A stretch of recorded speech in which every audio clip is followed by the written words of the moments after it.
বন্ধুরা, এর আগে থোর বানিয়েছিলাম নিরামিষ, আজকে চিংড়ি মাছ দিয়ে বানাচ্ছি। নুন হলুদ দিয়ে একটু চিংড়ি মাছ ভেজে নিচ্ছি।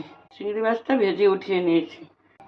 একটু তেল দিচ্ছি কড়াইতে, একটু একটা পেঁয়াজ কুচি আর 4-5 কোয়া রসুন কুচি দিচ্ছি। প্রথমে রসুন কুচিটা দিলাম, এবার পেঁয়াজটা দিয়ে দিচ্ছি। পেঁয়াজটা ভাজা ভাজা হয়ে গেছে, দিয়ে দিচ্ছি একটা আলু কুচানো, একটু কালো জিরে দিয়ে দিচ্ছি, 4টে কাঁচা লঙ্কা চিরা, থোরটা দিয়ে দিচ্ছি, একটু ভাপিয়ে রেখেছিলাম।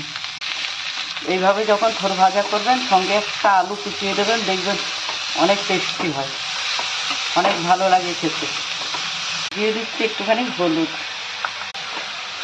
এবার চিংড়ি মাছটা দিয়ে দিচ্ছি।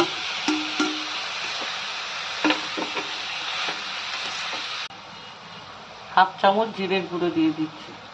একটা আলু যদি দেওয়া যায়, থোড়ের পাঁচশে ভাবটা কেটে গিয়ে খেতে অনেকটা টেস্টি হয়। সিদ্ধতে নুন দিয়েছিলাম, তরকারিতে দেওয়া হয়নি, দিলাম। থোর ভাজাটা হয়ে গেছে।